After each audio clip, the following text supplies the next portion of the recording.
Mr. President, thank you for having us and allowing NBC News to ask you some important questions. You're most welcome in Damascus. A few weeks ago, you told lawmakers here that you would retake every inch of Syria. The US State Department called that delusional. You're a long way from winning this war, aren't you? Never mind retaking every inch of Syria. Actually, the Syrian army has made a lot of advancement recently, and that's the goal of any army or any government. I don't think the statement of the United States relevant. It doesn't reflect any respect to the international law, to the Charter of the United Nations. It doesn't reflect respect of the sovereignty of a country, that it had the right to take control of its land. How long do you think this will take you to win this war? You're talking about something that related to many factors. The most important factors: how long are the supporters of those terrorists going to keep supporting them, especially Turkey and Qatar and Saudi Arabia, with the endorsement of some Western country, including the United States. If you don't have that support, it won't take more than a few months.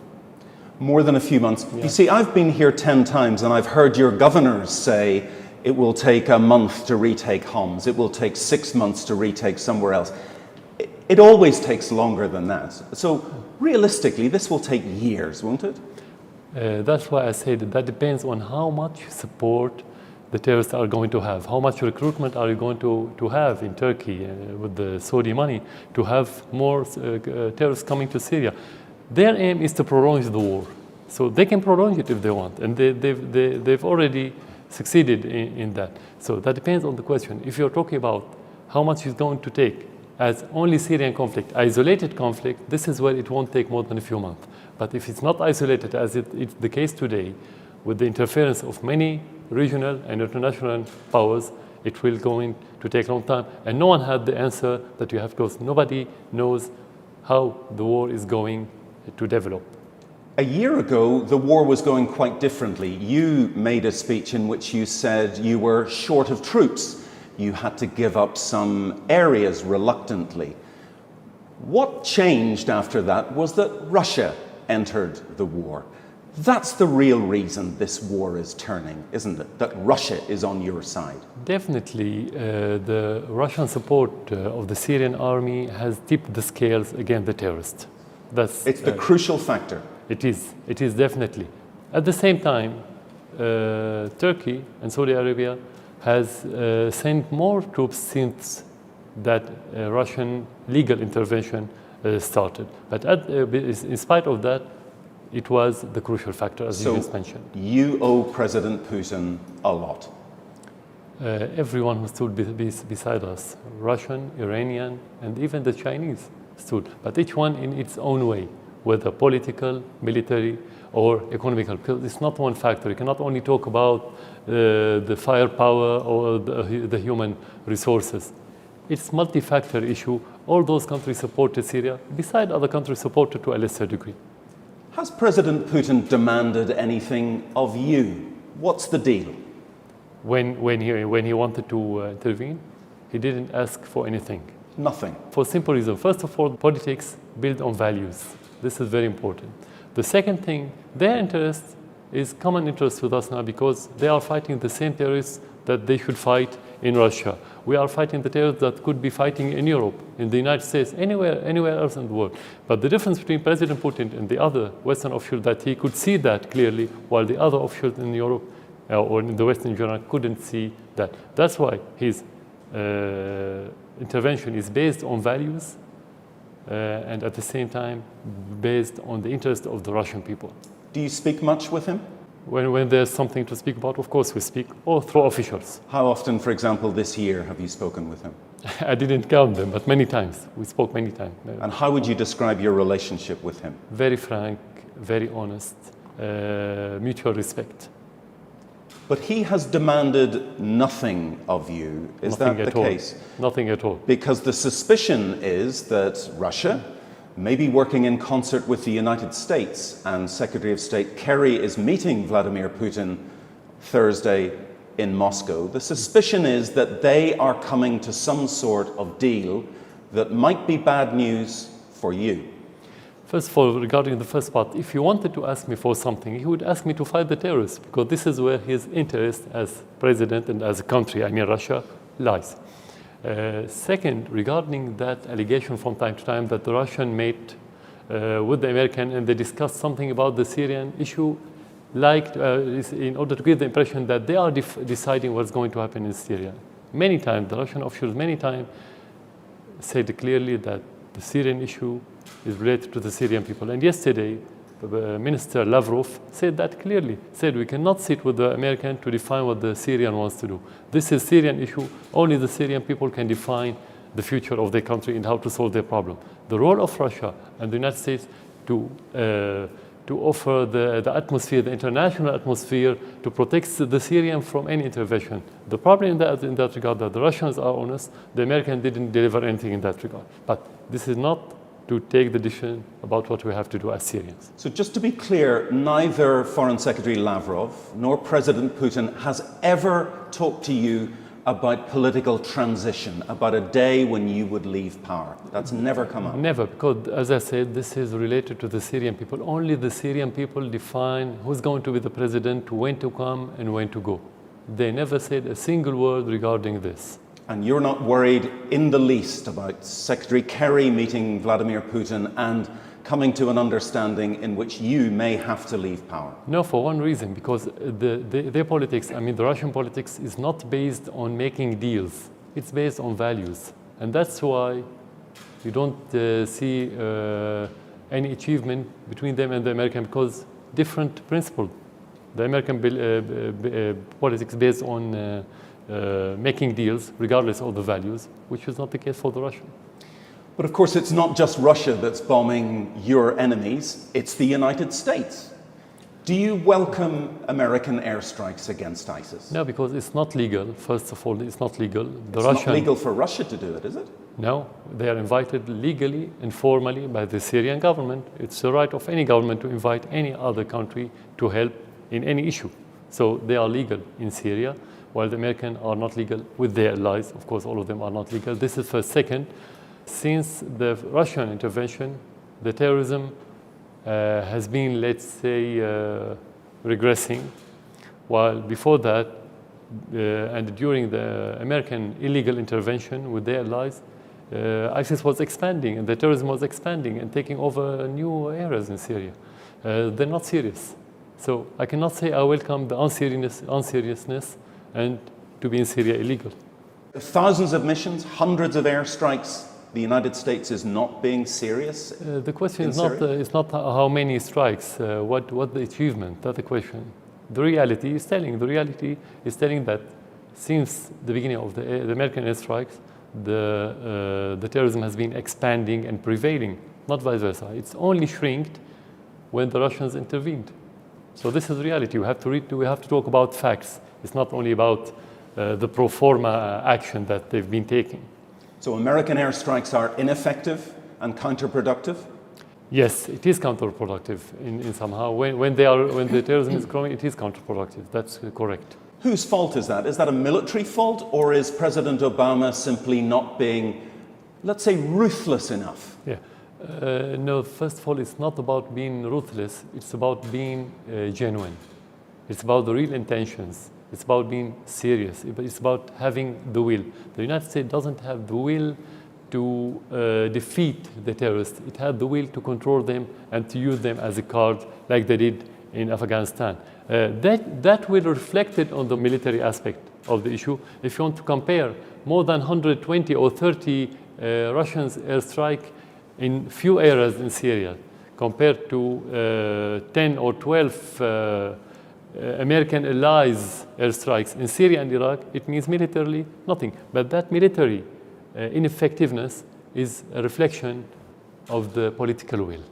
There was a political will, as you put it, to remove you from power. That was the will of Washington. That seems to have changed. Have you any idea why the United States has changed its mind, apparently, about your future? No, because the problem with the American officials, they say something and they mask their intentions. They go in different way. They say something, they say the opposite. They say something, they do something different. So you cannot tell what their real intentions. What I'm sure about that, they don't have good intentions towards Syria. Maybe they are making tactics, maneuvers, but they haven't changed their intention, as I believe. President Obama wanted you out.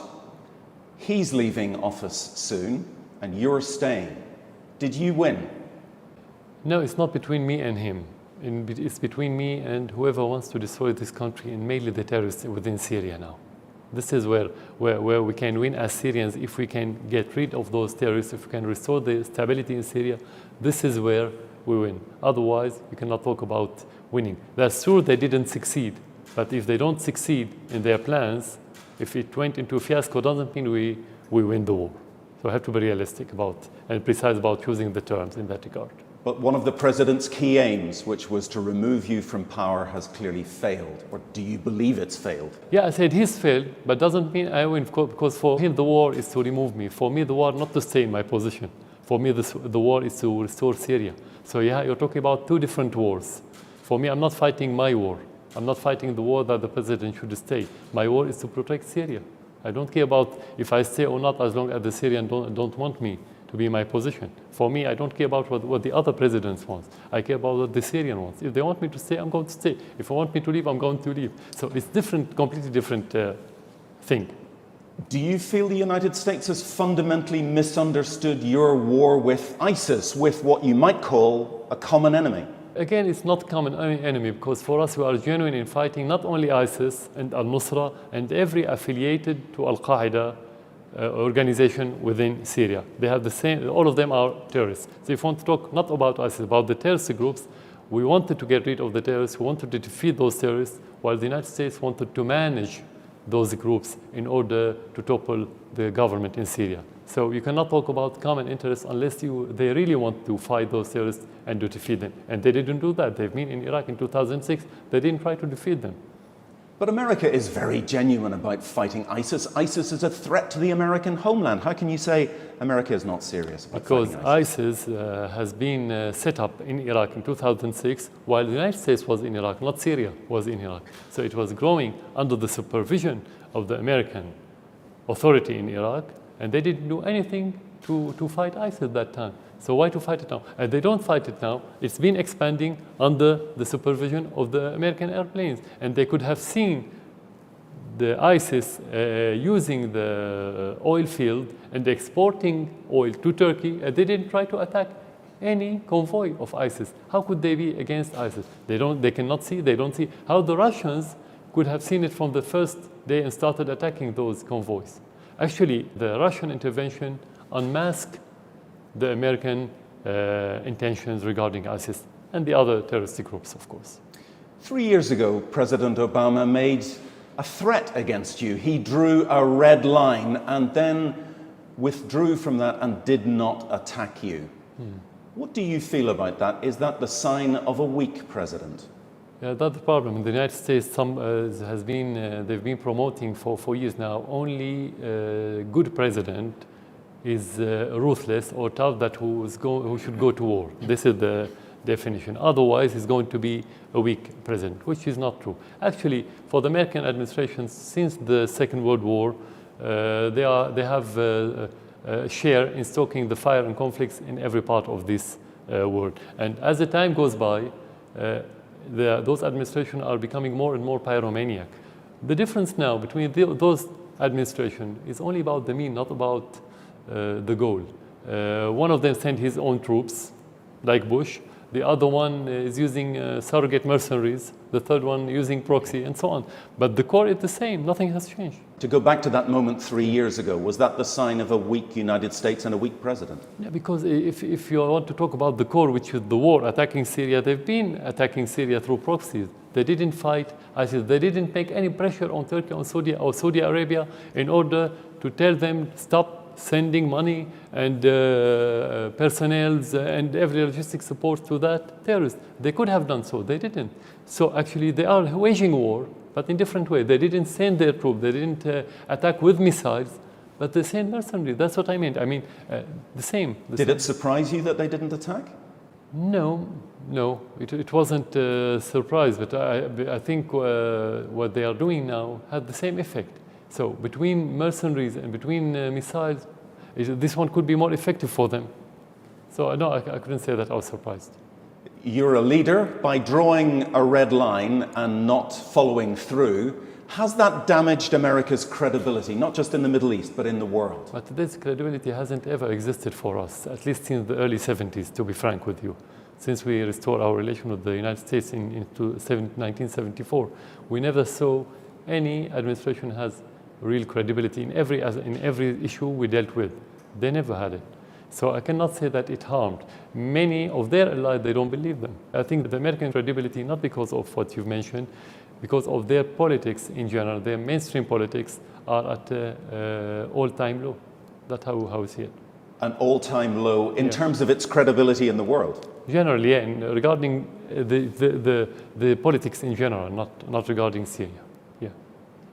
Do you welcome the end of President Obama's term of office? It means nothing for us, because if you change administration but you change politics, it means nothing. So it's about the politics. And in Syria, we never bet on any president coming or any president going. We never bet, because what they say in their campaign is different from what they practice after they became elected. You've talked about presidents being the same, never changing their policy, but there will be a new president in the United States next year. Yeah.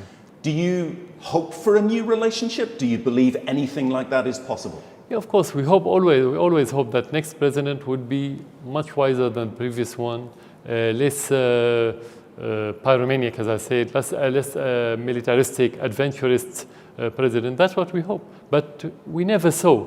Somehow, I mean, the difference is very marginal. So we keep hoping, but we don't bet on that hope. So there will be a new president. There are two main choices. One of them is Donald Trump. What do you know of Mr. Trump? Nothing, just what I heard in the media and during the campaign. That's what I say. We don't have to waste our time hearing what they say in their campaign. They're going to change after they become elected, and this is where we have to start evaluating the president after the campaign, not during the campaign. And you're here in Damascus. What are you hearing in the media about Mr. Trump? The conflict between the American. But we don't pay much attention to it. I mean, even this rhetorics between the different, let's say, nominees, it's changing during the campaign. So what you hear today is not relevant tomorrow. So we cannot build our politics on day-to-day politics. But you're following this election? Not really. Because as I said, you don't follow anything that you cannot consider as connected to the reality yet. It's only connected to the reality when they are in office. So far, it's only rhetoric. We don't have to waste our time with rhetoric. Simply rhetoric. So, for example, talking about Mr. Trump, anything Mr. Trump says, you wouldn't necessarily believe that would be the policy of a President Trump. No, I'm not whether Trump or Clinton or anyone. I'm talking about in general. It's not about the names. It's a principle for every president, American president, in every campaign. He's made very few comments about Syria or the Middle East, but he's described you as a bad guy. Does that worry you? That's his opinion. No, it's a personal opinion. He doesn't have to see me as a good guy. The question for me, do the Syrians see me as good guy or bad guy? Not American person or president or nominee. I don't care about it. It's not part of my political map, let's say. One of the things he's said and been very clear about is that he would be much tougher on ISIS. You would welcome that, wouldn't you? Because you've just said President Obama isn't serious. You don't have to be tougher. This word doesn't have any meaning in reality, in real life, in this region. You have to fight ISIS in different ways. ISIS not only fighters, you have to attack them with the strongest bomb or missile. It's not like this. The issue of terrorism is very complicated. It's related to the ideology. How can you be tough against the ideology of ISIS? That's the question.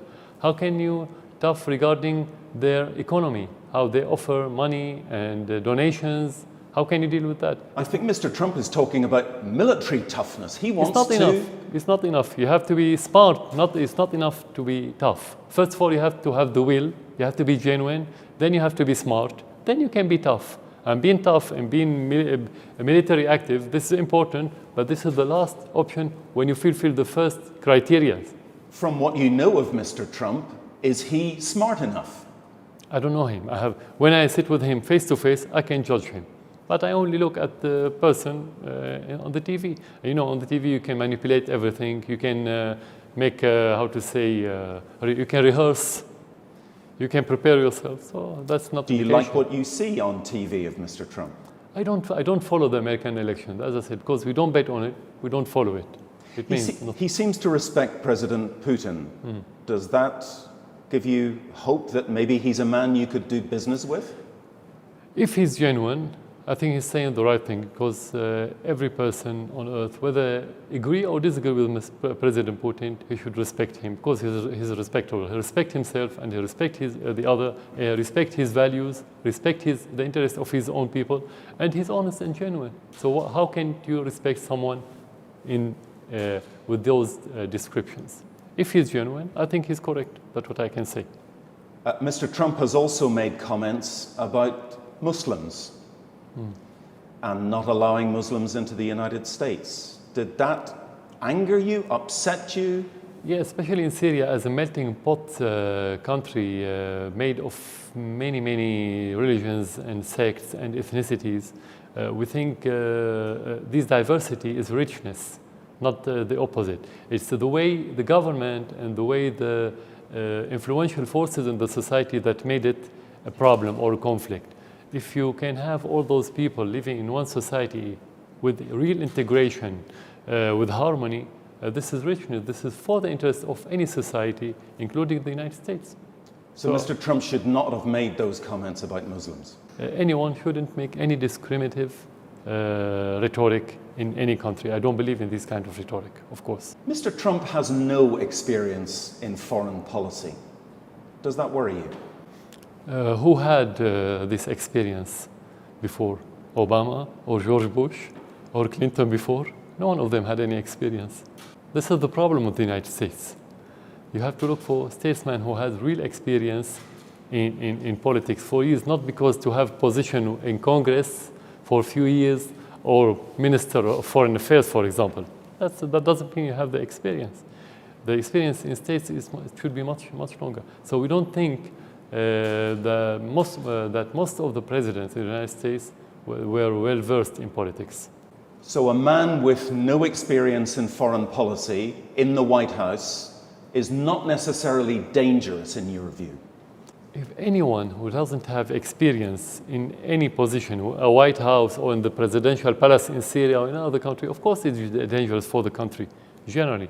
Of course, the United States as a great power, it could have more impacts on the rest of the world. But it's not only about the experience. At the end, when you have institutions, they can help.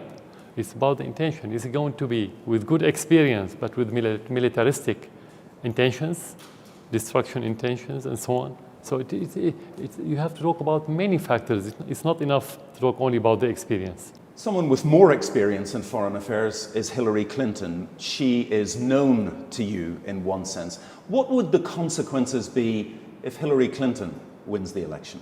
Again, the same. I have to repeat the same answer. It depends on her politics. What politics is she going to adopt? Is she going to prove that she's tough and take the United States to another war or to make escalations?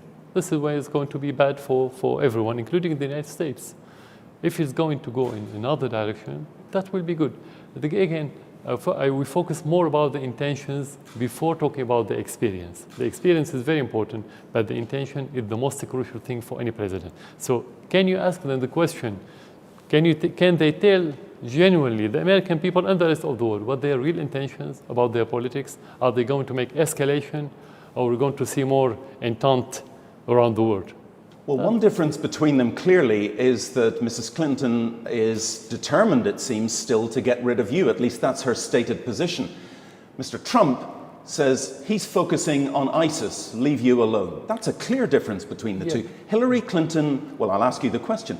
Does Hillary Clinton represent more of a threat to you than Donald Trump? No, because since the beginning of this crisis, we heard the same motto, Assad must go, many times from nearly every Western official in different levels, whether leader or foreign official or any other official.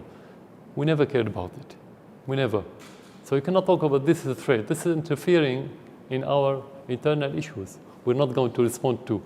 As long as I have the support of the Syrian people, I don't care about whoever talk, including the President of the United States himself, anyone. So it's the same for us. That's why I say Clinton and Trump and what Obama said, for me, nothing. We don't put it on the political map. We don't waste our time with those rhetorics or even demands. But if Hillary Clinton as president establishes a no-fly zone over your territory, over northern Syria, for example, that makes a huge difference. Of course, this is where we can talk about threat. That's why I said the policy is the crucial thing for us. When they started supporting the terrorists with such projects or plan or step, this is where you can have more chaos in the world. That's another question. Do the United States have interest in having more chaos around the world, or the United States have more interest in having stability around the world? That's another question. Of course, the United States can create chaos. They've been creating chaos for the last 50, 60 years around the world. It's not something new. Are they going to make it more worse, more prevailing? That's another question. But it's not about me. It's not about the president. It's about the whole situation in the world, because you cannot separate the situation in Syria from the situation in the Middle East. And when the Middle East is not stable, the world cannot be stable. Let me just probe you about how far you might want a new relationship with the United States. ISIS is headquartered in your country, in Raqqa. If you knew that ISIS was about to attack the United States, would you warn America?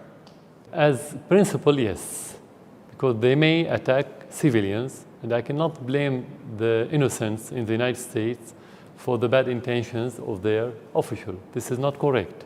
And as I said many times, I don't consider the United States as direct enemy, as they don't occupy my land. But at the same time, this is, let's say, not realistic for one reason, because there's no relation between us and the United States. This kind of information or cooperation needs security cooperation based on political cooperation. We have neither. So you cannot have it anyway. I've spoken to your foreign minister, Dr. Faisal Mekdad, many times, and he's described to me the danger of Syria and its crisis exploding, not just across the Middle East, but across the world, and that has clearly happened. Yeah.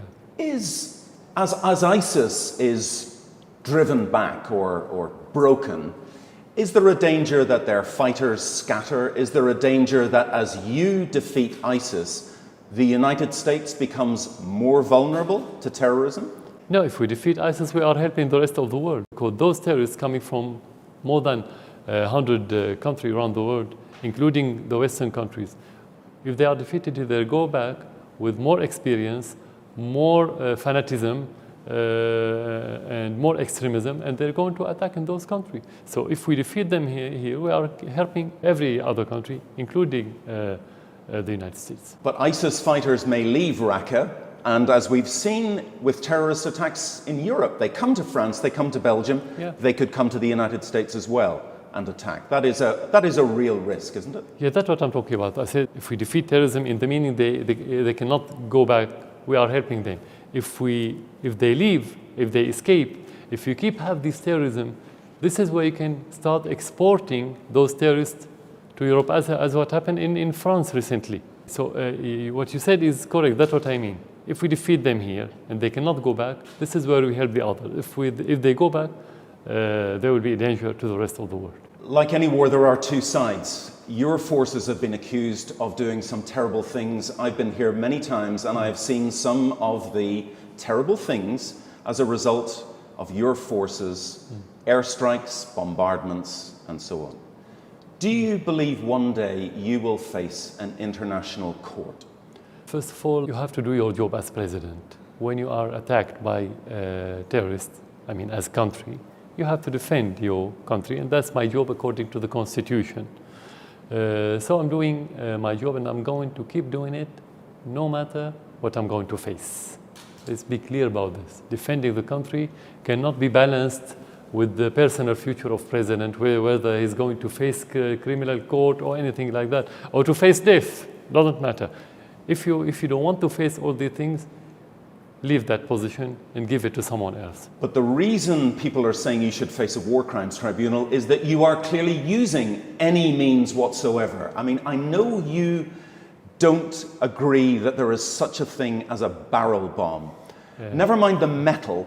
The charge is that you are using indiscriminate force, indiscriminate weapons in civilian areas. That's true, isn't it? First of all, those people, do they have any criteria that what they mean that you should use with the terrorists? They don't have. So this is irrelevant. It has no meaning from legal point of view and from realistic point of view. Second, if you talk about indiscriminate, no army would use indiscriminate armament in such a situation where there's nearly intermingle between the two sides. With respect, Mr. President, I've seen a bomb thrown from a helicopter. That was indiscriminate. Let's say technically, this is not the issue, whether to throw it from helicopter or from aircraft. This is not the issue. The more important thing, if you want to talk about precise, let's say we are using precise armament like the United States, using the drones and the highest precision missiles in Afghanistan. How many terrorists they've killed so far? They've killed many folds of civilians and innocents. Even if that's true, that doesn't make anything that you do right. No. I mean, first of all, the kind of armament that you are using is not related to what you've mentioned. It's not whether you use the high precision or less precise armament. There's no such criteria. This is only part of the media campaign recently. I'm talking now legally. So we have the right. With respect, it's not just a media campaign. The United Nations, as you well know, has spoken about this. Human rights groups have spoken about this. Not just indiscriminate use of weapons against civilians, but the UN spoke this week about the problems in Aleppo, in Daraya, which is just very close to here, of the use of starvation as a weapon of war. Sieges. That's going on right now close to us, isn't it? We're going to talk about the siege. Now, regarding the armament, the only thing that the government cannot use in any war is the armament that's been banned by the international law. Any other armament that you've been using against the terrorism, it's your right. So it's our right to use any armament to defeat the terrorists. And you know there's a charge that you have used chemical weapons, which you deny. We didn't. So far, it's been 3 years, no one had offered any evidence regarding this, only allegations. There's plenty of evidence, but you reject them. No, there's no evidence actually, only pictures on the internet. Photographic, scientific, eyewitness? Nothing. You have delegation coming from the International Organization of Chemical Weapons. They came to Syria and they didn't have any evidence. They collected everything, samples and everything to offer evidence. They couldn't. There's no evidence. So we didn't use it, and there's no logic in using it. Let's talk about the methods your forces are using close to here, which is cutting off an area and besieging it. And there are thousands of civilians very close to here who are starving. Yeah. Do you recognize that? Let's presume you are saying what you're saying is correct. Let's presume that. Now you're talking about encircled or besieged by the army for years now, not for a month, for years. They don't have food and every basics because the government doesn't allow them. But at the same time, they've been fighting for 2 years and they've been shelling us with mortars and killing civilians from their area. It means, according to this narrative, that we are allowing them to have armaments, but we don't allow them to have foods. Is that realistic? That's what the UN says. The UN says, for example, in Madaya, it's only managed to get 4 aid convoys in all these years. How do we prevent them from having food and we don't prevent them from having armaments to kill us? What's the logic in this? This is contradiction. We either besiege everything or we allow everything. This is first. Second, the proof that this is not correct, that you have every video about the convoys coming from the United Nations to reach those areas. Otherwise, how could they survive for years if they are under besiege? It's been years. They've been talking about the same narrative, reiterated for years now, but people are still alive. How could they live without food? As you know, targeting civilians in a war is a war crime. And just recently, the family of Marie Colvin, an American journalist, has launched a suit in the United States charging you and your government with deliberately targeting and killing her. You know Marie Colvin. She was a friend of mine. Journalist, Did your forces target Marie Colvin and her colleagues with an intention to kill her?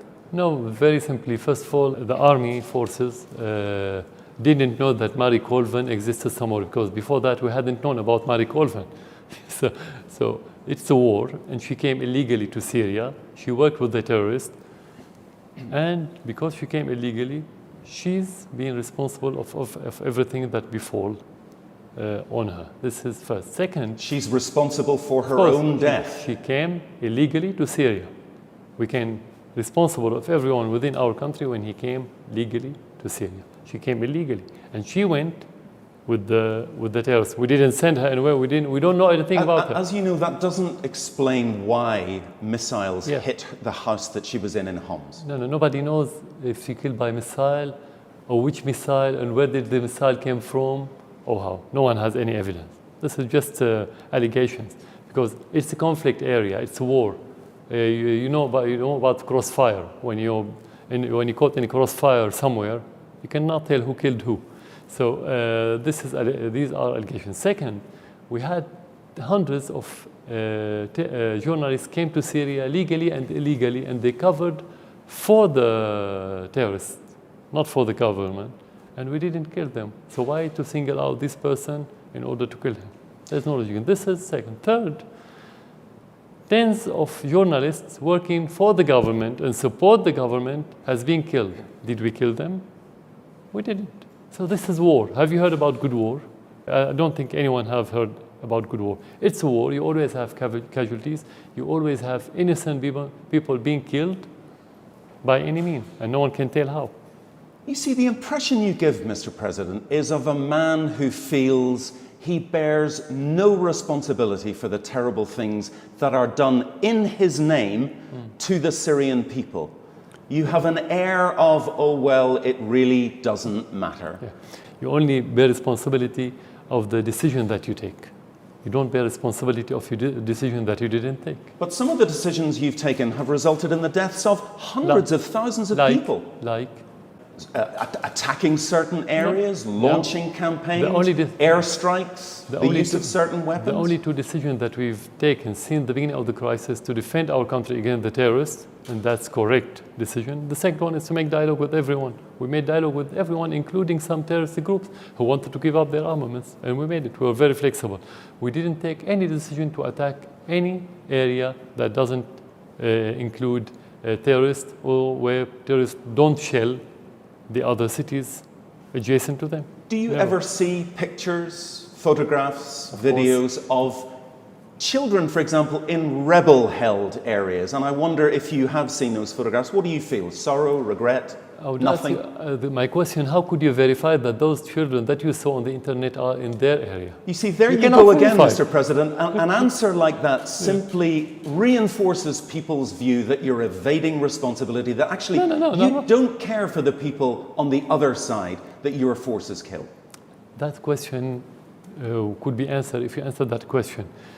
How can you blame now Bush for the 1 million Iraqi dead since the war in Iraq in 2003? I'm not talking about President Bush. I am here to ask you. I'm talking about the principle now. Yes. It's about the principle, the same principle.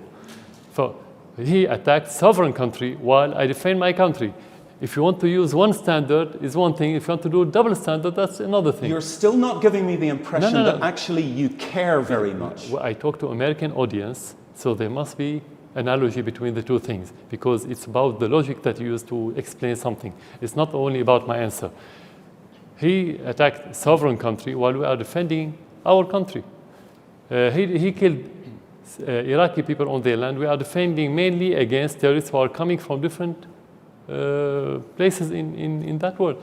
So this is our right. While to talk about the clean war where there's no casualty, no civilians, no innocent people to be killed, that doesn't exist. No one could make it. No war in the world.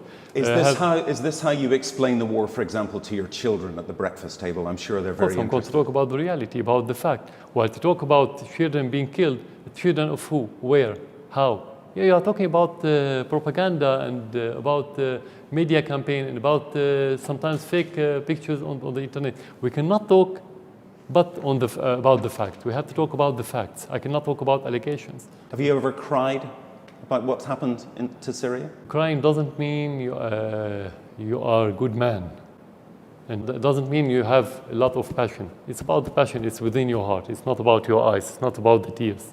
This is first. Second, as a president, it's about what you're going to do, not about how you're going to feel. How are you going to protect the Syrians when you have bad incident, and you have it every day?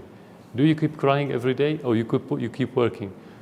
My question is, how can I help whenever I have bad event or incident? I ask myself, how can I protect the other Syrians from having the same problem? What are you going to do next? Are you just going to go on and on and on? You and your father have been in power for 46 years. Is that right? No, it's not right, because he's the president, I'm another president. So it's not right. The description is not right at all. He was elected by the Syrian people. I was elected after he died. He didn't put me in any position, so you cannot connect. I'm president and he's president. I've been in power for 16 years, not for 45 years. You've been in power for 16 years. My question is, are you going to go on and on and on? In my position, you have to ask the Syrian people. If they don't want me, I have to leave right away, today. If they want me, I have to stay. It depends on them. I mean, if I want to stay, again their will, I cannot produce, I cannot succeed. And I don't think I have the intention not to succeed. How do you think history will remember you? How I hope the history will remember me. I cannot foretell. I'm not fortune teller. I hope that the history will see me as the man who protected his country from the terrorism and from the intervention, and saved its sovereignty and the integrity of its land. Because you know what the first draft of history is saying, that you're a brutal dictator. You're a man with blood on your hands, more blood on your hands than even on your father. No, again, I will draw that example. If you have a doctor who cut the head because of a gangrene to save the patient, you don't say he's a brutal doctor. He's doing his job in order to save the rest of the body. So when you protect your country from the terrorists, and you kill terrorists and you defeat terrorists, you're not brutal. You are a patriot. That's how you look at yourself, and that's how the people want to look at you. And that's how you see yourself as a patriot? I cannot be objective about looking at myself. The most important thing, how the Syrians look at me. That's the real and objective opinion, not my opinion. I cannot be objective about myself. Mr. President, thank you very much for answering NBC's questions and for taking time to talk to me. For you. Thank you very much.